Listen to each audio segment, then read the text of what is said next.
Morning.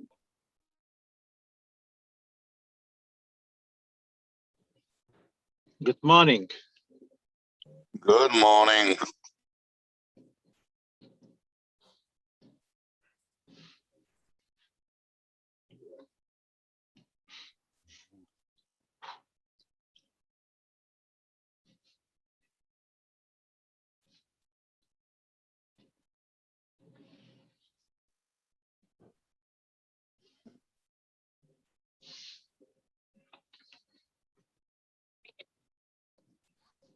Good morning.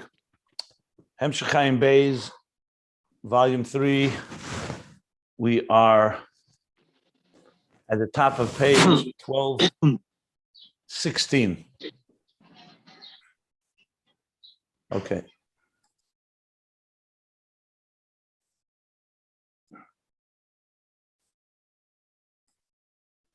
So we learned yesterday the bigger picture of the process of creation. So remember, the whole topic began in order to explain Gan Eden, Atzilus and Bria. He went to Ani Rishon v'Ani Achron. I am the first and I am the last. That Rishon refers to Keser, which is the first step outside of the Atzmis Eir, the first netzal, the first emanation, or the first of the emanations. That's Rishon. In contrast to Reishis, which is Chochma, which is already the step that is the actual part of the process of the Shtalshlus. Ani Achron, v'Ani Achron is Malchus, the end of the process where the creation that actually implements the creation. And he explained why, because Malchus is different than all the Midas Elyenis, the higher attributes and faculties, which are all in the form of Gili, revealing and closeness and pnimi, immanent energy, whereas Malchus is more of a makif and from a distance and separate. But then he asked the question on page 1215, doesn't it say Breishis bara lakim, and Breishis is Chochma, b'chochmasa. So it's not just Malchus, it's Chochma too. So he went to explain the whole Atzilus, that the truth is Atzilus is really the interface between the creator, the emanator, and the creation. And he spelled it out that it goes like this. Keser is the Ratzon, the general desire, which is step one. But Ratzon itself is concealed. It's like a superconscious state, as I explained it. It's L'mayla Megilui. And it's a Nekuda that doesn't have yet any shape and form. The next step is Chochma, is the first state that emerges from that, and now we have a Nekuda. The example he's been giving at the bottom of the page from Pelech HaRimon that quotes the Zohar, it's like when you draw. So the first thing is the Ratzon turns into some type of shape, some type of entity. That's Chochma, but Chochma is still pshitus, it's still shapeless. But it's already been committed, so to speak, into a conscious state. So you have a Gili, Reishis HaGili, from Atzmos Helam HaKeser is Chochma, Bereishis. It's the Makabel, Reishis, Lashon Nekeva. In the feminine, it receives from Reishain, the Mashpia of Keser. And then, from Chochma, it will become to be Mitztayer, shaped by Binah. And that's what we so far have covered. So just to go over the actual language, he brought from Pelech HaRimon, in the Zohar Breishis, Gelufi Agli Fahu Stimar Kadisha, that hidden holy state of Keser was Gelufi, engraved and engraving, Gav Moy Dechad Tamira Das Shabachachme, within the insides of this one concealed state, which is Das of Chochma, the Nokid, Benekuda, the noise, because that created a Nekuda, the noise which will be wedged and continue on in the process in Binah and the rest of the spheres to become a full-shaped entity. So if you think about it a little, it's like a somewhat example I use often of conception. Before conception, Hashem wants a child to be born. The parents want a child to be born, but it's not conceived yet. Once there's conception, you have one cell, like one nekuda. That cell will then split and slowly develop into a full-blown fetus and ultimately a child that will be born. Just an example. He doesn't use this example. It's my own example, but it gives a little visualization of the process. So Chochma is nekuda de noitz liyesei davuk b'madrega shachra. That means noitz, because it's wedged. It's relating to the levels afterwards. As we said, Reishis relates to the levels after the process, even though it's higher than them, but it relates to them. Whereas with Rishain, Keser, Ani Rishain is a step above that. Okay. So now, top of page 1216, that's where we stopped. Umina Chochma mitztayer bebina shebayesher b'chinas is galus. On page 2, line 2, on page 1216. And I'm going to continue now from there. So we're getting now the whole process, Keser, Chochma, Binah, and ultimately it's going to lead into Malchus, where Malchus, it comes into a full entity. Actually, the example that I said of the child is not so distant because Malchus is the Nekeva, is the womb, Zah is the Zachar, so the Midas, and ultimately, where does the creation happen? Inside the mother's womb. Or where does a seed give growth? In the earth. So everything is going to be implemented in Malchus, but Malchus is not coming in a vacuum. It's receiving all these levels that will allow it to then create Biyah as a Koyach Nivdal. So even though we learned that the Midas and Moichin are not Nivdal, they are reflections and revelations, so Taka, they're not able to actually create. But the creative process travels through them because you need to have the desire, you need to have the design, and then you need the implementation. So you could almost say the desire is Keser, the design starts in Chochma and moves it to Binah, and then through the Midas, and the actual implementation is in Keser, in Malchus. But let's read it now inside. So now he's going to continue with the rest of the spheres. Remember, Bereishis bara Elikim is the operative verse he's using here, because the first verse in Chumash that talks about actual creation. So we now stop. Bereishis is Chochma. But now he's going to tell us from Zohar that the Pasuk actually alludes to all the 10 spheres. So here we go. Ubagdomas HaZohar, Dav Beis Amud Aleph, and the introduction to Zohar, which means right in the beginning, Zohar Bereishis, there's an introduction. Dav Beis Amud Aleph, literally the first page of Zohar. 2a, Dav Beis Amud Aleph, Kosaf, he writes, B'shaita destimid de kol stimin boil is Galia. At the time when the concealed of all the concealed states desired to be revealed, and he brings in the parentheses from Migdash Melech. Migdash Melech is one of the commentaries on Zohar, based on Keser, Arizal, the Ramaz, and so on. He titles Pirish Rotze Legalis Malchuse. So the Zohar doesn't say Malchuse, but he's titling that's Stimid de Kol Stimin. Remember, we learned Stimid de Kol Stimin earlier was the level of Keser. He actually used that term. I just want to say. So when the concealed of all the concealed desired to be revealed, or as he titles, desired legalis malchuse, to reveal his malchus, his kingship. Avad, what did he do? Avad bereisha, he first in the beginning created Avad. This is how he implemented. He desired to be king. He desired to reveal his kingship.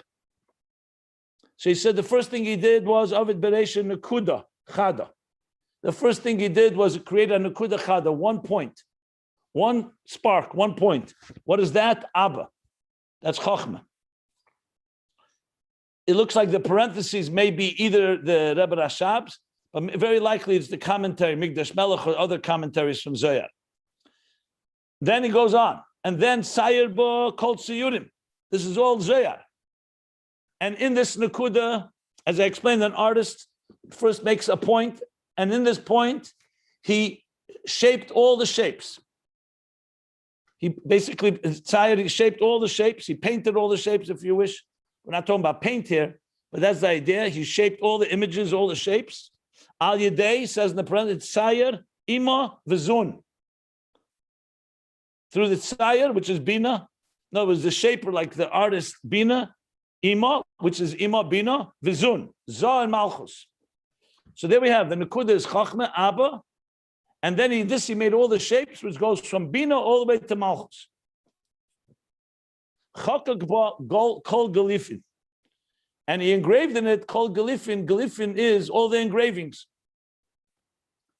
So in other words, it's using the mashal, the Zohar is using a mashal of an artist, or if you wish, even a sculptor. That it doesn't begin with a final product. First, when he desires to reveal himself, to reveal his malchus, so in the sense the artist or the sculptor first desires to reveal something. So first he makes a point, chochma, then he makes all the detailed shapes till it's a final product from Binah. The tzayer is the shaper because Binah fleshes out chochma like we learned before.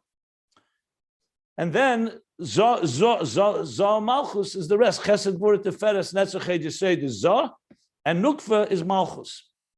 So there you have it. And in it, he engraved all the engravings. So clearly he's talking here not just imagery, that's Siyurim, but he goes even further, engravings. So it sounds like also three-dimensional. Because what you could say, what's wrong with just saying Siyurim? What do you need? Chakakba? But it sounds like he also wants to add the third dimension, not just, a painting, a drawing is two-dimensional. It's just paint on a surface, on a canvas. Chochma Kol Glyph means it also gets the third dimension of depth. So it's like a full engraved entity here. Okay. Like he says now, engraving is more than drawing. Drawing is a good word. He drew all the images. Tzayer called Shiur, maybe better, drew all the images. He's explaining now at this point that I just made, the Chikike is more than Shiur. Like the Pardes writes, the Pardes is a Ramak, Ramoshe Kodaviro, Be'inyan Rishima Chikike. So the Ramak talks about the four levels. He only mentions two of them, Rishima, Chikike, Chatziva, and Ksiva. What is it? Rishima, Chikike, Chatziva. There's four. The Alter Rebbe brings in the Likutei Torah, L'havani Mashikosa Beitzes Chaim in the end of Vayikra. He mentions two of the four here. The Shima and Chikike. The Shima is marking down. Chikike is engraving. Here we go. Huva b'Likutei Torah. Didn't even realize he's saying it. It's cited in Likutei Torah by Sofis, in the Sofis of Vayikra. Dibra Maskul L'havani Mashikosa Beitzes Chaim. The Maimer that begins to understand what it says in Eitzes Chaim. It's a very fundamental Yeshedus the Maimer from the Alter Rebbe and Likutei Torah. So there he cites the Pardes in explaining the difference between the Shima and Chikike. The Shima, Chikike, what is the fourth one? I said I don't recall. I have to look inside. I think it's Ksiva, if I recall. It could be the Shima, Chikike, Chatziva for sure is the third, maybe Ksiva. I'm not sure. I'll look inside, I'll let you know. Chatziva is more than Chikike. But he doesn't discuss this here. Fine, that's not here. He's only interested in the two of Rishima and Chikike, basically explaining that engraving is deeper than drawing. Okay. So now,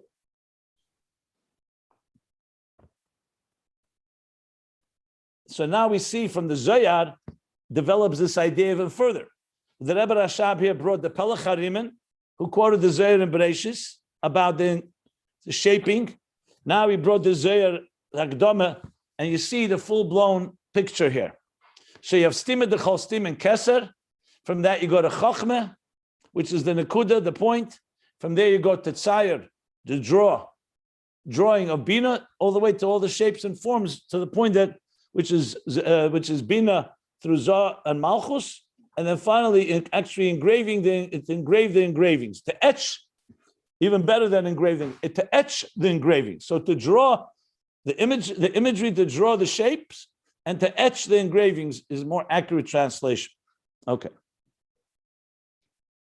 Because this is the Rebbe Rashab says, and all this, this is all the way the transmission from of Keser, Ratzon, from level to level, ad b'chinas Malchus, all the way to Malchus.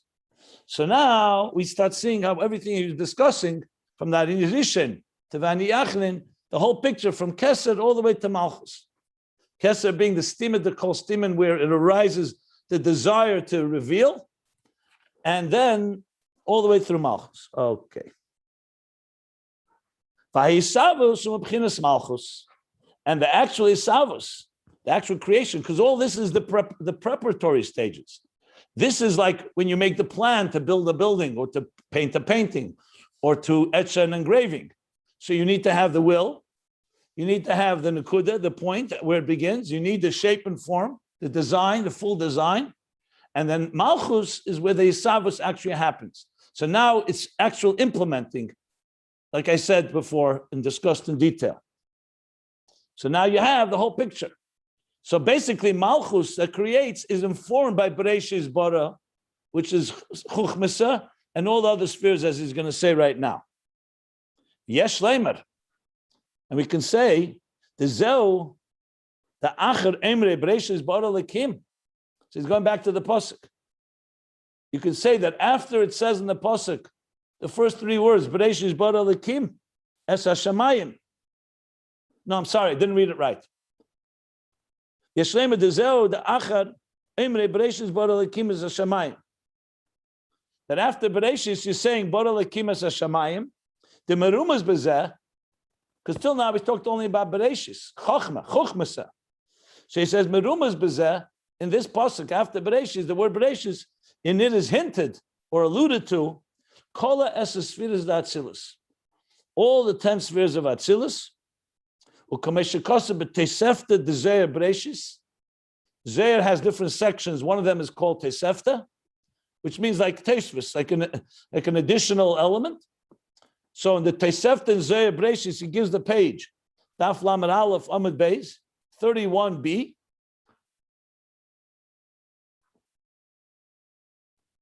Actually, no, I have to correct myself. The reading, I didn't read it correctly.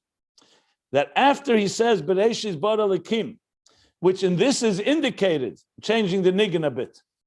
All the 10 spheres in Atzilus. So let me tell you what it says in Zayar before he continues. So it says like this, if I recall correctly, Bereshis is Chochma, Bara is Binah, Elikim is I believe Das, Es Hashamayim Ve'es Ha'aretz, Es Hashamayim is Zah, which means Chesed. Trying to remember, Es HaShamayim is, I believe, Zah. The Es HaAretz is Malchus.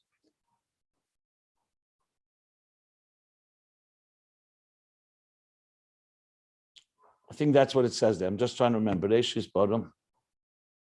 Bottom for sure is Binah. Elikim. Elikim is not Chesed. Unless Bereshis is Keser. I'm going to look it up anyway, but I think it's something like that. There may be a breakdown, may be a little different, but let me check it out. But now this is the end of the phrase, that after it says Bereshis bara lekim, Es HaShamayim, which in it is hinted, all the 10 spheres, like he says in Zeir Tesefta, Nemar Achar Kach, afterwards, the next verse, what does it say? Va'aras Heisatoyu, that the earth was pust, was empty, was void. However you translate Toyu. Pust and Vis, they used to teach in Yeshiva. Toyu v'voyu, Pust and Vis. Later you learn Toyu is the level of Elam HaToyu, etc. Shaloi hoye yidayin asavas elamis. In other words, even after you have Bereshis bara lekim Shamayim, which hints to all the 10 spheres, it still doesn't say there was a full Isavas. It says the Oretz Hoysa Toyu. Ad vayemer lekim yehi oyer. In other words, that set the stage. The world was still Toyu, which, however you define it, was not fully shaped yet. Then, until he says, "Vayemer Elikim" in the next verse. Remember, what's the possible? How to say Toyu v'vayu, v'cheshach al pnei atahem, and darkness covered the entire earth. V'ruach Elikim and achefes al pnei hamayim. Then he says, "Vayemer Elikim yehi oyer, vehi oyer." The mebchinas dibura alien, the mebchinas malchus nesava eir v'chol hanevroim. He's teaching a very interesting teaching. He's saying, Bereshis bara Elokim es hashamayim v'sa'aretz sets the stage because it has all the 10 spheres like we just learned from Keser all the way to Malchus. It's actually, if you don't count Das, not relevant right now. Then but it's still Hatzai Tayu. You don't yet have a creation that we can talk about the creation. When it says Vayemer Elokim, this is the first time the Eibishter says Vayemer. Dibur, the Dibur Elyon, which is Malchus. From that, you actually have the creation of Oyer, and the same with all the other creations that will follow in the next 6 days of creation. So in other words, there's 2 stages here. Bereshis bara Elokim, of course, it also says Nami Maimerhu, but it doesn't say Vayemer Elokim Bereshis bara. It says Bereshis bara Elokim. It's like a statement of a fact. So it's true. That's where it all begins. You need to have the Bereshis all the way through Shemayim v'Sa'aretz. But then it's still a state of Toyu. Where does the creation actually begin in practical? The existence as we know it is in the Vayemer Elokim, and then all the other Maimoros, which is Dibur, that gives it actual shape and form, and in the form of actually creating Oyer and all the creations. So just 2 stages. He's not saying Bereshis bara doesn't do anything. Obviously, it begins there. As a matter of fact, Rashi says that everything was created in that moment, but it was all like in a nucleus. And then it's developed in the Vahi Oyer. That's why you need the Vayemer Elokim. Because if not, you could ask the question, why do you need Vayemer Elokim? God created everything. It's Shemayim v'Sa'aretz in the first verse. But you need to implement it. And that's Malchus and Dibur. Like I mentioned, like you could have all the ingredients necessary in a child, but you need the actual conception and the actual development of the child, the actual creation of a child. And the same thing with every form of life. Even though it's all been prepared for and all the ingredients were made or are there, but now you need to implement and actually create. So with that, the Rebbe Rashab concludes this paragraph in explaining the process that we talked about. So we have Keser through all the spheres, through Malchus and the actual creation. It's still not finished. He's now going to continue more detail about Malchus and then go back to Ani Rishon v'Ani Achrin and then go back to Gan Eden. So, but let me stop here if anybody has any questions. Any questions? No? Okay, good.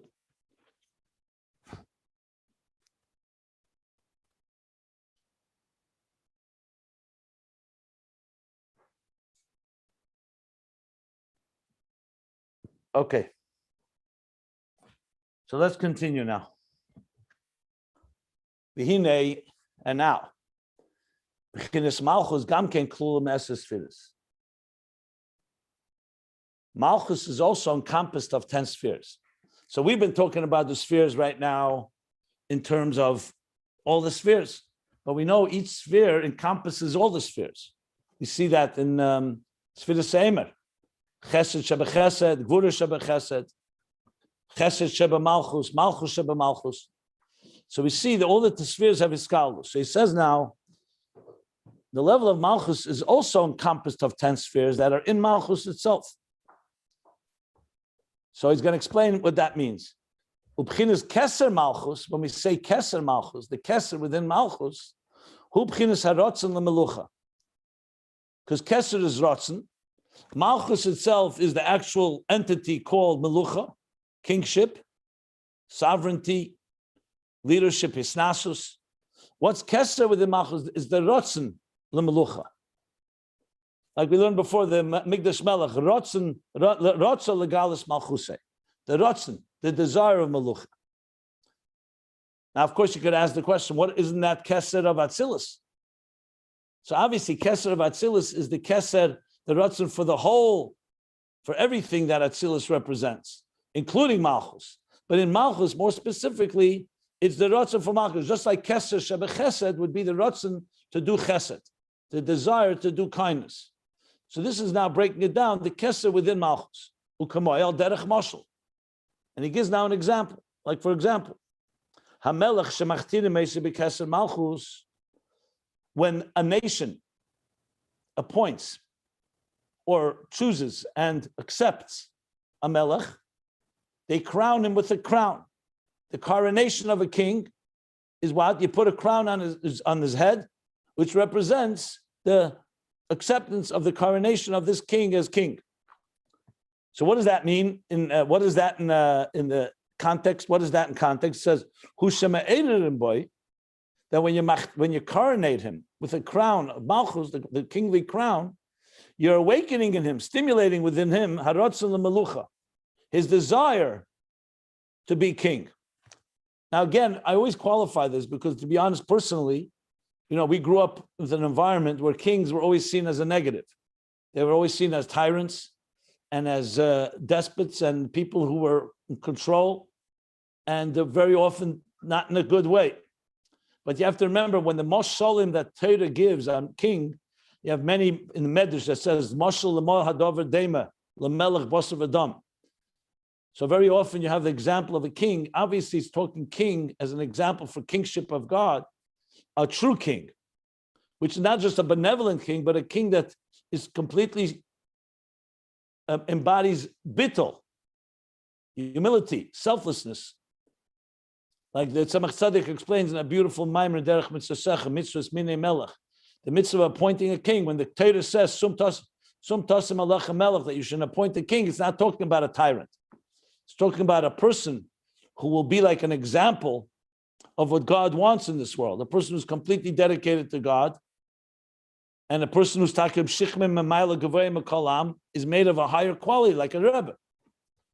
So it's not about appointing, like the Rashi says, where the Eibishter tells Moshe, Lech reid migdulascha, Lech reid. She says, because all the greatness I gave you was for them. You're not great because you're great.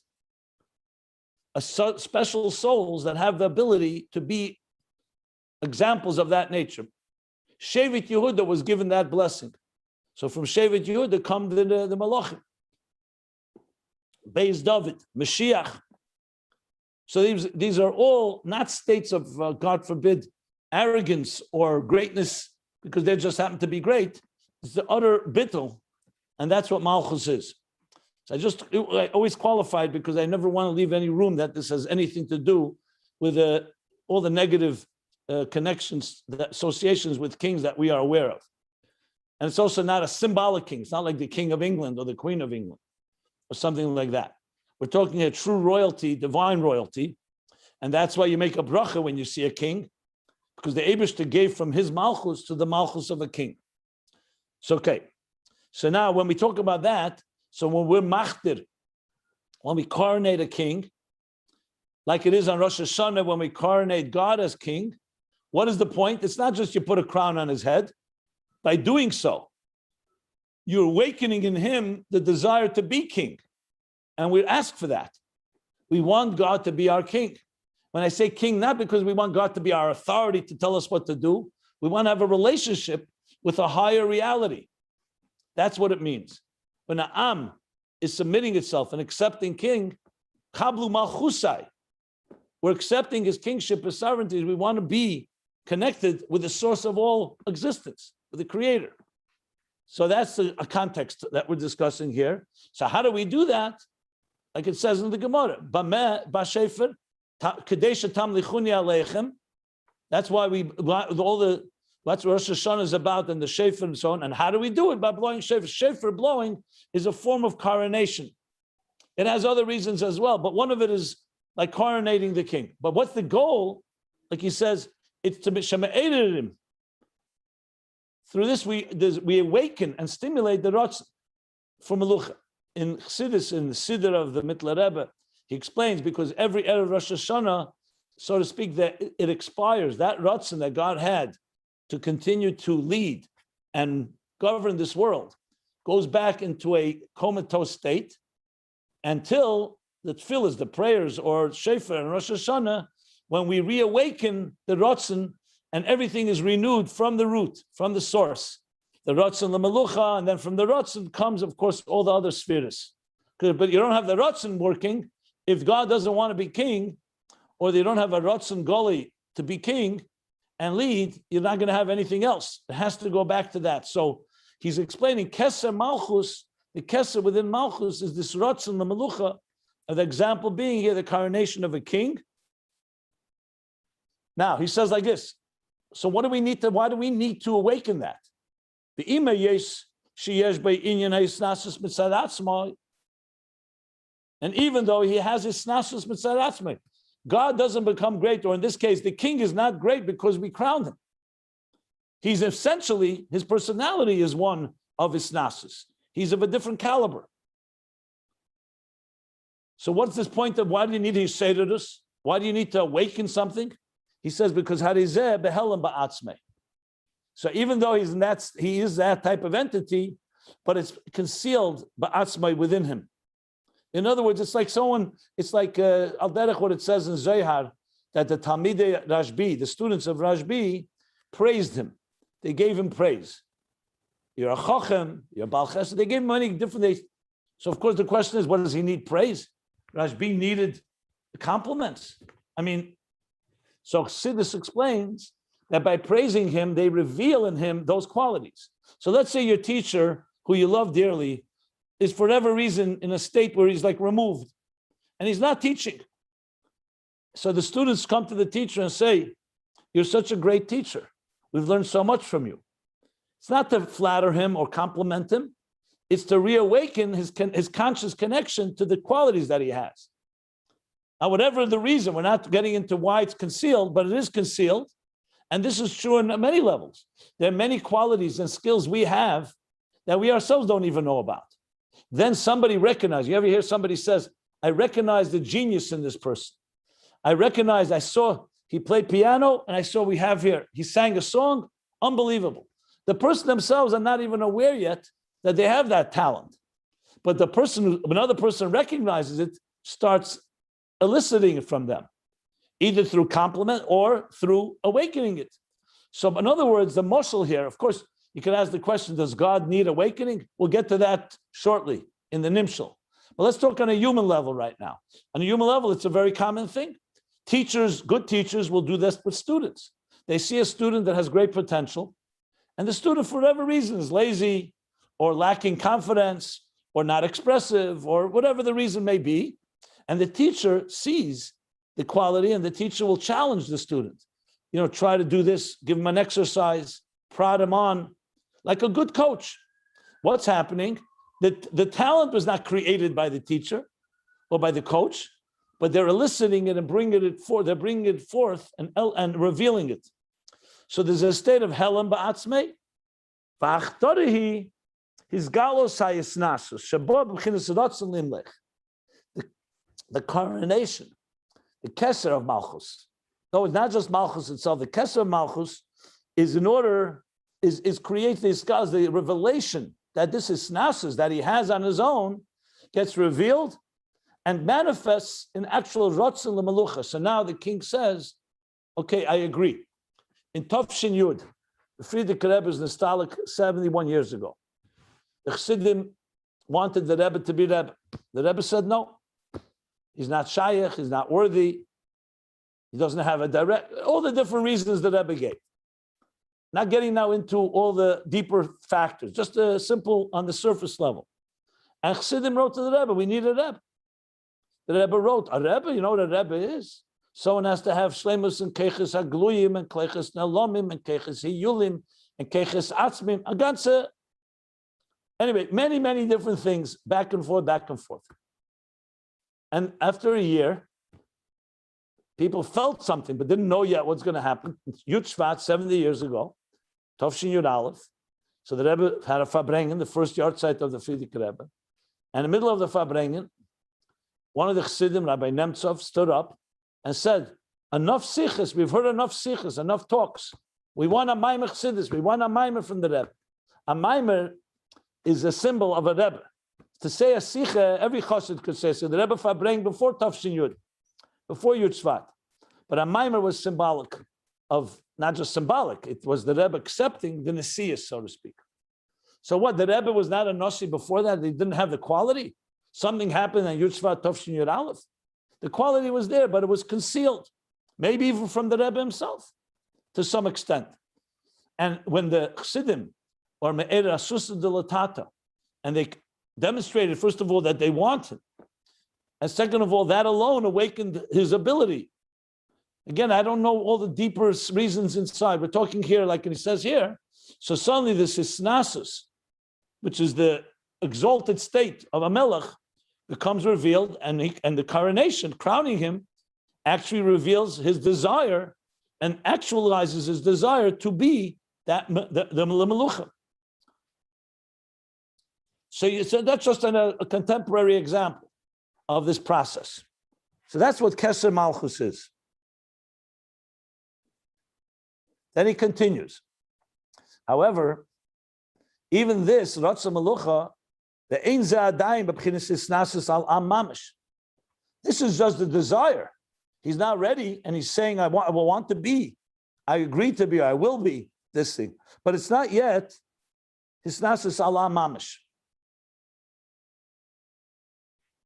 It's not yet the actual state of him being a king and governing and ruling over the nation. Let's see why is it not? So he's going to explain. So let's see what he says. Ube'emes, and in truth, who is galus de isnasis atzme sheyitchile behelem ba'atzme. In truth, is what we just explained is not about the Am. We're not talking right now how the king governs the nation, the people. He's not yet become a so-called active, functional king. What we're talking about is how to get from the concealed state into a revealed state. That's this is about hisnasus atzme. It's not about hisnasus ala am. How he's like we spoke about am hadras melech, that he's a king over the people. This is that the hisnasus atzme, which he himself has within him, but has been concealed till now. That was tchila behelam ba'atzme, was in a state of concealment. And through the crowning, the coronation, it emerges and comes in a revealed state. That's what we're discussing. The helam to the gili, the concealed isnasus that's there fundamentally within him, and to bring it to the surface. This doesn't mean he's not going to become a king ala am. He's just dissecting and explaining that what we're focusing on now is that first step.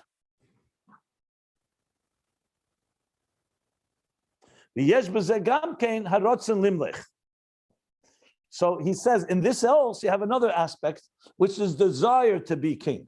So one is revealing that state of exalted state, that he is really in that higher state, and now he's aware and conscious of it. And that also, because it says, Yesh b'zeh came, so you have to say there's a second aspect to that. Because you could have a person who now is aware of their hisnasus, they're aware of their special quality, but it's not yet become a rotzen l'melucha.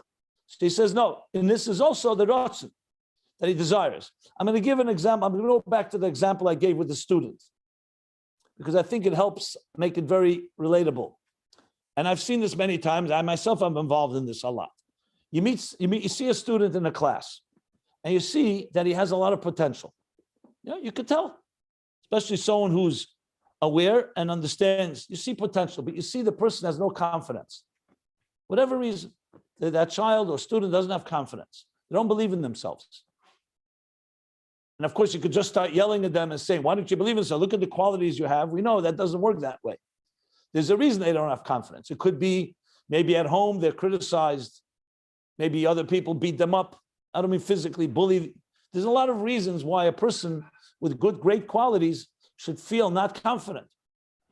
I'm not going to go analyze all the psychological reasons, but there are plenty of reasons. Trauma, loss, just in general, a certain low self-esteem. But that doesn't at all reflect on the quality. The person may be brilliant in a certain area, whatever the area, whether it's academic, whether it's artistic, creative, many different potential. Now, a good teacher, or a good parent for that matter, what will they do? Like a good gardener. You need to nurture this child. You need to teach the child, first of all, validate the child and the student that they feel confident in themselves. That can take time. It's not a one-time thing. It has to be ongoing. Help them find ways to express themselves and see success. So you see a child, for example, is afraid to take on a certain challenge, an exercise, an assignment, because they don't feel, but they don't have confidence, even though you know they can do it. So you try to get them in some way to do it, an incentive. Just like you have a person who doesn't want to run a marathon, even though they could. You have to get them to do small steps when the student sees that he or she is successful, it builds confidence, and they can do a little more. So you say, you know what? Let's run a mile. Let's do a small, short exercise. Then you make it a little bigger, and a greater challenge, and greater challenge. Slowly, with all these steps, and I'm not talking about the whole comprehensive methodology used. You're slowly doing is you're nurturing the confidence that the child or the student should have in him or herself, to a point where they recognize, you know what? I do have this quality. And they begin to appreciate themselves. We're not talking about arrogance now. We're not talking about, feeling, oh, I'm superior, but just appreciating yourself. So when we say Moida Ani Lefanecha in the morning, we're saying, thank you, Hashem. Thank you. You don't use the name Hashem. Thank you for returning my soul to me. It's essentially saying, thank you for your vote of confidence in me. Thank you for making me unique, for indispensable, for making me your shliach, your ambassador, to fulfill the purpose of God in this world, to bring my soul and to spiritualize my world. What's happening? You're building something that you may not be fully aware of that is there. It's like when someone says, I'm worthless. They loathe themselves. And the real answer is, what do you mean? God put you here. Are you saying that God made something worthless? So in other words, you're challenging God, not just yourself. But you have to learn how to teach this to people, because these are words. But so basically what you're doing is you're taking a state that is behelim ba'atzma. You have the hisnasus, but you don't know it. You don't know you have this quality. You don't know that you have this something that's worth appreciating. Yourself, your very self. So through the right process, what's happening is that you're revealing it, that a person becomes aware of their quality. And that's a great achievement. We're not even talking now about step 2, that he becomes a melech ala am. That's already implementing it. Right now, what you've done is you've brought a state that was not conscious, that was not conscious, to a revealed conscious state. And then that also includes what he says, a rotzen. So now this student who feels that confidence will also have a desire now to act on it and want to. So this is all an example to go back to Melucha. Same idea. You could have the Melucha, the Snasus Atzmi is there, but the individual is not aware of it, or it's concealed within them. Even if they're aware to some extent, but it's not in any way real conscious state. Then you come to a place where you feel, yes, this is who I am. And that includes, he says, the desire now to limlech. And this is all before you actually have the Snasus, what he called the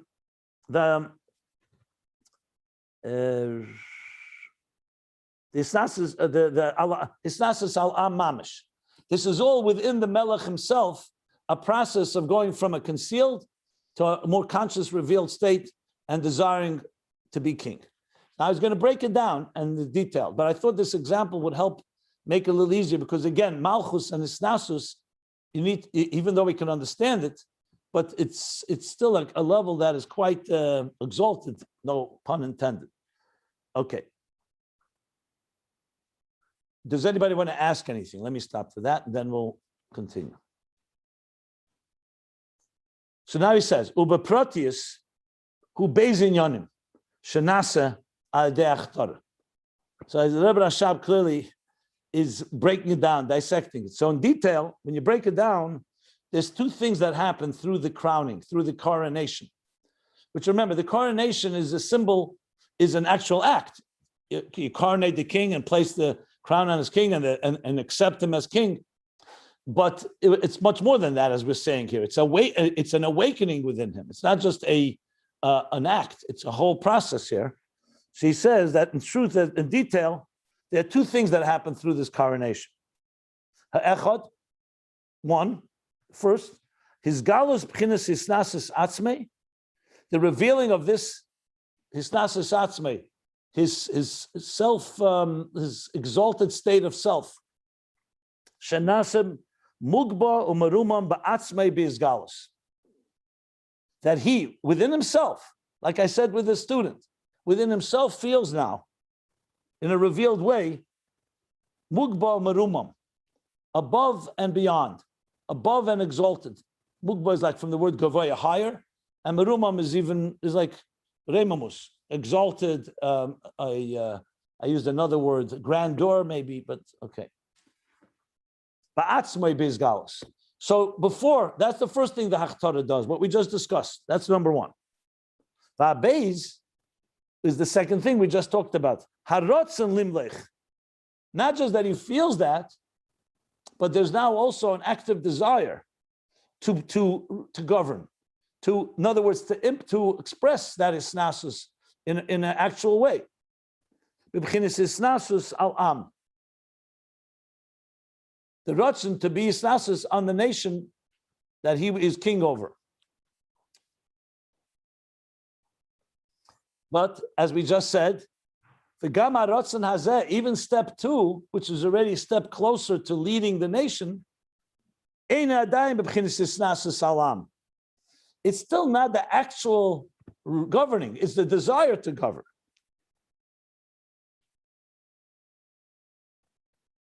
So they say below, there seems to be a word here that's not clear. So the sentence is not so clear. No, I'm sorry. It's not so salam. So after the word dafka, they say below, Yeshkan, there's a letter that's not clear. But the teichen is very clear that there's now a third step. That's afterwards, after he senses his own hisnasis, his own exalted state. Then comes that desire. Then comes where he actually, so-called, begins to rule, like he says, to rule and govern over the nation. So it'd be like something like, I don't want to compare it to President of the United States, but just for example, a person decides he's going to run for president. Okay, he runs, he gets elected. But what do they call it? The inauguration isn't until January, when the election was in November. So even though the Ratzon is there, and he's in that state, but there still has to be, when does he begin to actually govern? Doesn't always happen immediately. Just as an example. So in other words, you could have a sense of isnasus be revealed, you even have a Ratzon l'meluch is ready, and then there comes, when he begins to actually be a Meshel v'Shelet, an actual governor, governing and ruling over the nation that he is king over. So that's a third step. So what's the state of Ratzon? Rakshahu Ratzon Goli lias misnas ala'am. Stage 2 is only a Ratzon Goli, that we now have the revealed desire that he should be misnas ala'am, that he should be exalted above the nation. So we have the 3 stages here, but that's actually 4 stages. When it's concealed, the isnasus, it's revealed, the desire, and the actual governing. But he's focusing mostly on the 2 middle ones. So this all was a mashal. He's now going to go to the nimshal. What is this? The moral, how it is in heaven about God. Anybody questions on the mashal? Anything you need to clarify? If not, I'll just read the mashal, the nimshal. Okay. The example of this that we just reviewed. Yuvan b'malchusa derekia, because there's an expression malchusa da'ara ke'ein malchusa derekia. Kingship on earth is similar to the kingship in heaven. The Rebbe explains it's actually the other way around. God created the kingship below that it should reflect the way it is above. So it really starts from above. But for us, we use malchusa da'ara as an example, just to give you to the extent of how it's used as an example. When the Tsar was overthrown in Russia at the beginning of the 20th century in the revolution. So there were Chassidim that cried. They cried, not because they loved the Tsar. The Tsar was a Russia. He was a Tzeder Yehudim. He hated Jews. Most of the Tsars were like that. They cried because they said they lost a moshel in Chassidus. The Tsar had absolute power. So he was a moshel, an example. Chassidus gives the power of a melech, and whatever he says goes, was a moshel for the Eibishter. So even though it could be a melech Russia, but still, his authority is an example. It's just he uses it the wrong way. So the Chassidim cried. Okay, so the joke goes around, this is just a contemporary, that when Putin became president of Russia, Chassidim smiled because they got their muscle back. Okay, but that's it. That's a joke part, but let's now go to the nimshal here. Okay. She says, the example of this that we just discussed about a melech will understand in the kingdom of heaven, the kingdom above. Somebody has their speaker. I think it's Reb Yuval. Maybe he can mute himself.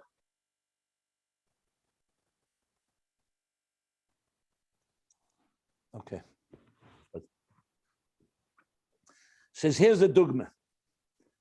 On the level of Malchus de Rekia, what's the level of Malchus de Rekia? B'chinas Malchus d'Atzilus. Malchus of Atzilus is zooming in on. The Keser Malchus, like we learned in the beginning, Malchus has all the spheres within it. What's Keser Malchus? We said before the mashal, b'chinas rotzen golei lemelucha. So Keser Malchus is, like he said in the beginning, the first line of this paragraph, before he started the mashal. He said that Keser Malchus is the rotzen golei for kingship.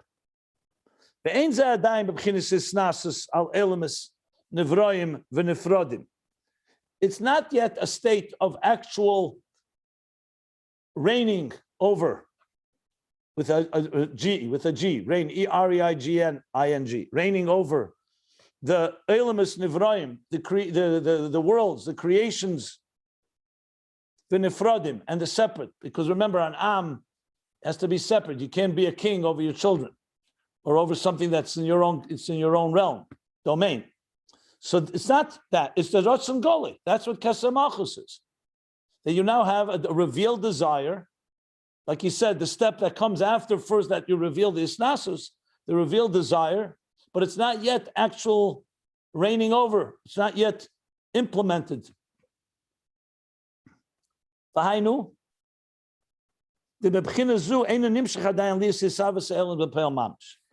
which means that this state, Keser Malchus, you don't yet have, it didn't yet extend and manifest in actually creating the world's b'poel mamish, in actuality. That happens in the end process, Malchus within Malchus. So Keser within Malchus is that the Ratzon has become awakened and it's revealed, but it's not yet in a state of actually creating. It's in a state that it's revealed Ratzon. You still need another stage, and that's in Malchus of Malchus, with the actual creation. Malchus of Malchus is already a state of actual, that he's exalted and reigning over the worlds. Makif, in a state of makif, like we learned, because it's not pnimi. Malchus is not pnimi, it's a makif, he's a melech. In order for that to bring the worlds into being.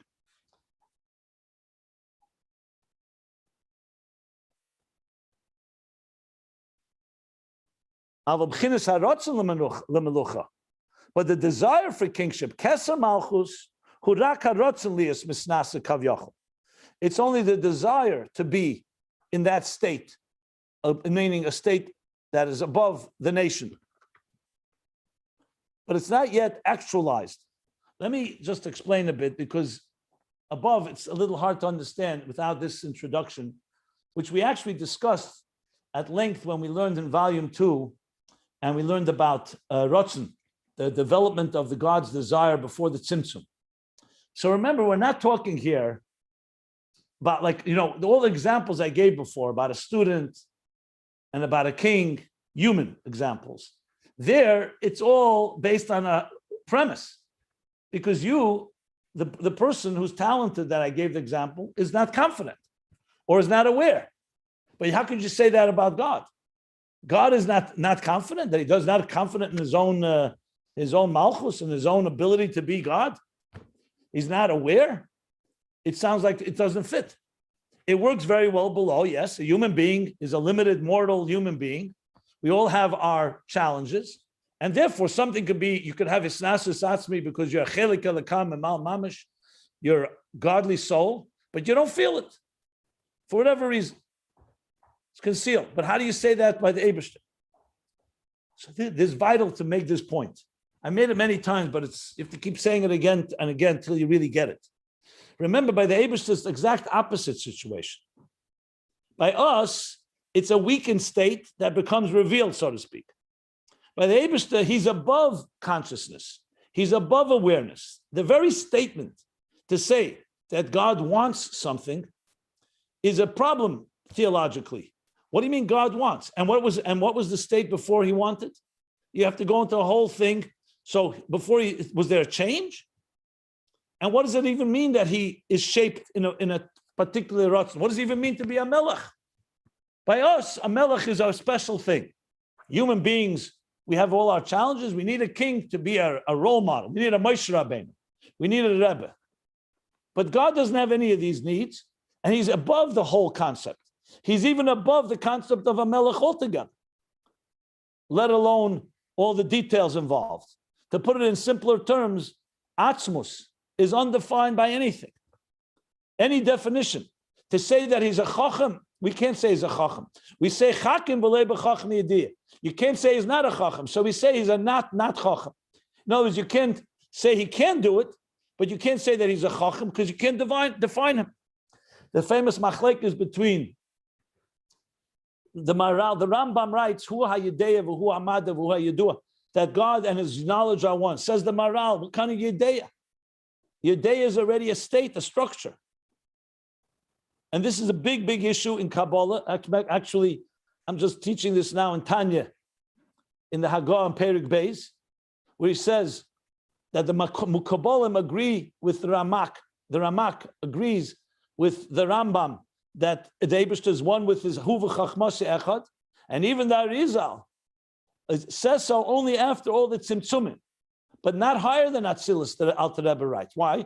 Because higher than Atzilus, Atzmus or Elokus is b'tachlis hapshitas, shapelessness. So how do you even define God in any form of shape, including the word desire, including the word revelation, this whole concept that we're talking about, that reveal versus not reveal, is altogether non-existent. It's not behelim and it's not revealed. So when you say behelim, you're only saying it as a matter of expression. So here we have the problem the other way around. How do you get atzmus that's so beyond everything to choose to want to create a structure? That's the challenge. How to get him to become a king, not because he's not aware of his being a king or because he's not confident, but because he's beyond the whole thing. So that's the chiddush that ultimately the Kachtara creates Lamaila. That Elikus, that's completely shapeless, should become aware. Awareness itself is a level. It's consciousness. And from consciousness should turn into a Ratzon L'Melucha. And from a Ratzon L'Melucha to actually be a Melech Ala Am in an actual way. So that's why when we say, for example, before Matan Torah, there was a God, of course, and people accepted Avram Avinu, Avram Yitzchak, they all accepted God, but there wasn't the actual God saying, I will be your Melech. You don't have that till Matan Torah. Kablu Malchusai was by Matan Torah. We're going to learn in a moment, or we're going to learn in the next class. Rosh Hashanah, we do that. What are we doing? We're bringing God from let's rephrase that. We're awakening within God in some mysterious way the desire to want to manifest in structure, beginning with Keser L'Melucha and all the way through to ultimately Malchus Sheba Malchus that actually creates. So that's what he's saying here. Of course, God could create the world anyway, anytime he wants, but he wants us to be a partnership. So it's we that awaken that, and we slowly bring the godliness from the higher superconscious levels, even beyond superconscious, to revealed, all the way, as we're discussing, all the way to Malchus of Malchus, that God actually says, yes, I shall continue creating the worlds and manifesting and perpetual creation, and all that comes with that. I just wanted to make this important qualification. Right? How could we awaken such a thing? How could we? Because God wants us. He gave us that power. That's part of what God wants. We can't on our own do anything. It's because we were created and God gave us a piece of himself and says, I want you to have that ability. You'll never be able to understand how. That's what Hashem wants. That's all goes back to the mysteries of God, but that's what he did. That's an neshama. Why do you think it's called Boni Matem LaHashem Elokechem? Why a ben, not an eved? And it's Me'etzem Moyech Ha'av, Chelik Elekam Emal Mamish. All that is part of God's plan. He created existence, but then on the sixth day of creation, he took a piece of clay, a piece of earth, Vayipach Ba'apov Nishmas Chayim, B'techi Yusei V'atzmusei. That's what God wanted. He wanted on earth something that would have godliness, a godly identity, and that entity called a human being with a neshama should change the world and also interact with God. That's part of the kavanah of Dira B'Tachtenim. Why Nesav HaKadosh Baruch Hu? And that, we don't know, there's no answer to Taiva. It's part of God's desire that transcends even desire, that is part of Atzmus, that is not about explanation and logic, because the real question, if you'd ask, is why did God create logic? You don't have an answer for that, because logic itself is a creation. So, okay, let me just see where we are here.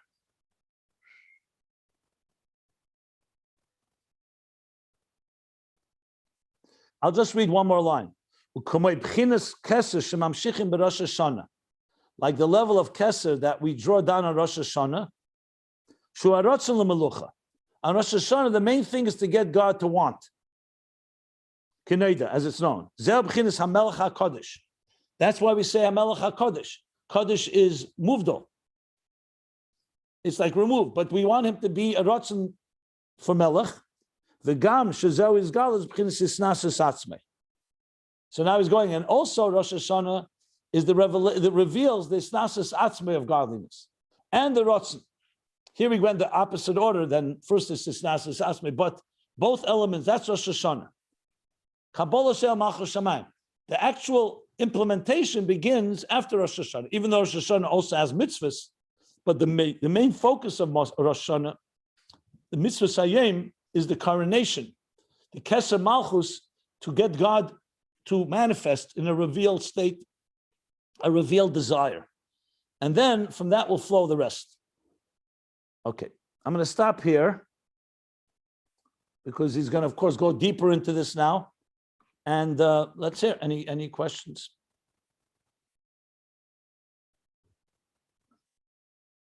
That's it.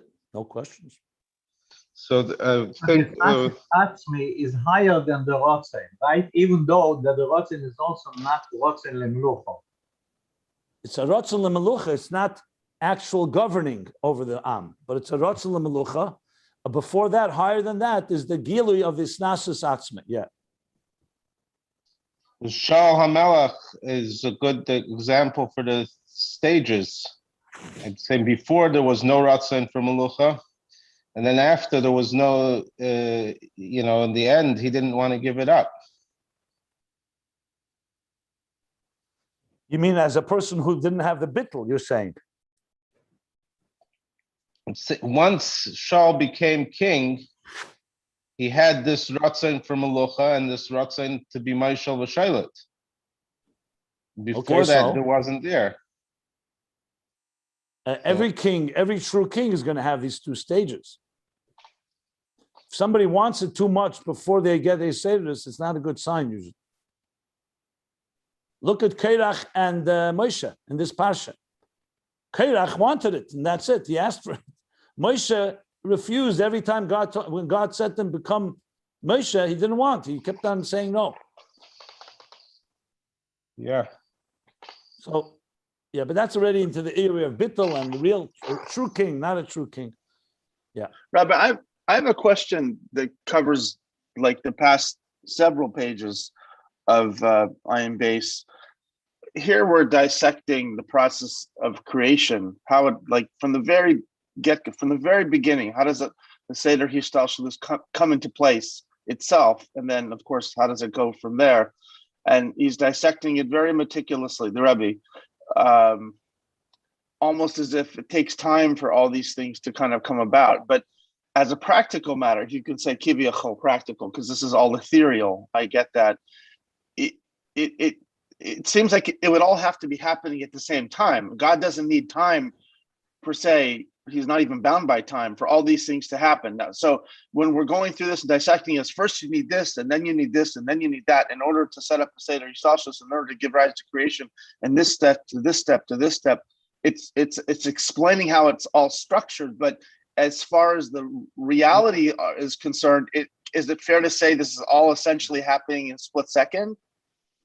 There's not even a split second. This is a given when you learn Chassidus that we're talking conceptual time, not actual time. Your question is based on your understanding of time, not necessarily of time above. So yes, that's why very often I stop when I'm teaching these things and go back to certain axioms that you need to know, that everything above, Tzimtzum, before Tzimtzum, and so on, is all conceptual. And time as we know it is very limited. We only understand past, present, and future in a very linear way. Yesterday, today, and tomorrow. But the true nature of time above is conceptual time. So it's not even a split second. It's altogether not about time. It's about stages. It's states. We are limited. So that's why, that's a given. Whenever you're learning or teaching Chassidus, a good teacher will always point that out again and again. I haven't pointed it out in a while, but thanks for reminding me, but that's the case. So it's not about even a split second. It's altogether not about, we have to understand things not in terms of linear time as we are used to. Space as well. When you say Atzilus and Bria, it's not like the first and second floor of a building. It's two states of a hierarchy, a spiritual hierarchy. So both time and space have to be understood not in linear terms, like we understand them in physical time and space, but actually conceptual time and space. That's correct. That means Thank you, Rabbi. A different, you said it, a different stages of revelation, right? Like Atzilus and Bria, or like Skalos Atzmis and Rotzen and Malchu before the actual Rotzen. It's different stages, how much Hashem is so-called lowering himself or revealing himself, right? Yeah, because we're talking, we exist in Tachtenim. We exist in time and space as we know it. Let me ask you a question. All the neshamas that ever exist, where are they right now? Can you tell me which location they are located in? Where's Gan Eden exactly? Where's all these souls? Since Adam Arish until today, there are billions, trillions of people have lived. Where's all those souls? So most of us are somewhat taken when you ask that question because we never think of it that way. You would be surprised if someone said they're right here, but they're not here as you know here, because your concept of time and space is right here. I only see my room I'm sitting in. You see me on Zoom or YouTube, and that's it. The concept of spiritual reality is something that's hard for us to wrap our heads around. So a big part of really learning Chassidus properly is getting to think in those terms, that you're never thinking linearly. You're never thinking about time and space. Like I've often pointed out when people, Rahman al-Islam, ask the question, where does a soul go to after 120 years? So I always didn't have the words till I found an analogy where electricity, where a refrigerator is asking electricity, where do you go when they pull the plug? And electricity responds, what do you mean where I go? You think you're the center of existence and that's all there is? I was here before you ever were created, the refrigerator. You're only a box of 100 and 200 years old. I've been here forever from the beginning of time. I go back to my natural habitat, which is not confined in a box like yours. So we suddenly realize, one second, we convince ourselves that reality is, we think we're the center of reality. We only are a part of a very big picture that is defined by physical time and space. But reality is far beyond us, and it's right here with us, except we don't consciously experience it. Until you start learning, and Chassidus teaches you how to experience godliness in your life, and all these levels are really right now in you, within everything around you. They're just levels that you have not yet grasped. So in truth, that's why I always say to try to understand these ideas in abstract terms as a concept, you'll never get your head around it. But if you do it through avodah, where, for example, you get out of your comfort zone, and instead of just learning 2 minutes, you learn 3 minutes. Instead of giving $10 to charity, you give $11 to charity. You do what the Alter Rebbe says in chapter 15 in Tanya. You do a paradigm shift inside your own being then you open yourself up to higher dimensions of consciousness and awareness. So essentially, you have a Keser within you, and you have Chochma within you, and you have Binah within you. But it's up to you now to keep open to their revelations. And as long as you're not, you define your destiny. It's like the person who's on the ground will tell you the horizon looks like this. The person that's on top of the mountain, the horizon looks very different. So it all comes down to how much we become conscious and aware through our avodah, and we open up channels of, you want to call it creativity, or channels of imagination, or channels of experiencing higher states. So yes, if you said Shema properly, if we all said Shema properly, b'chol levavcha, b'chol nafshcha, b'chol meidecha, maybe you should take hours and hours, just those three expressions, because kol levavcha is all your heart, kol nafshcha all your soul, and the me'oidcha all your beyond, all the much of you, even beyond your regular faculties. So this is exactly what Chassidus is all about. It's teaching us how we can, when we talk about the tzimtzum, why do you need a tzimtzum? Because the divine energy, so we all think of it in terms of the divine energy shined, existence would obliterate. Like the sun would burn up the whole world if it got too close. It's much deeper than that. We are not kalim for Ein Sof like that. Not only would we burn up, we're not capable. So we are capable of seeing things like this, like a child understands Aleph, Beis, Gimel. You can't go start teaching them Ayin, Beis until you first learn one thing, and then a second thing, a third thing. So we expand our containers to be able to draw in deeper and higher levels of divine energy. And deeper and higher are not in space, but in quality. In other words, it's all qualitative or conceptual in context of physical time and space. And the more you can open your mind and your heart to that, the more it becomes your reality. But it's not easy because we are creatures and creatures of habit and creatures of this world. That's the avodah that we need to do. Rabbi, That was beautiful. Thank you. Can I recommend? Let me just say, we're going to stop here, 2/3 of the way down page 1260.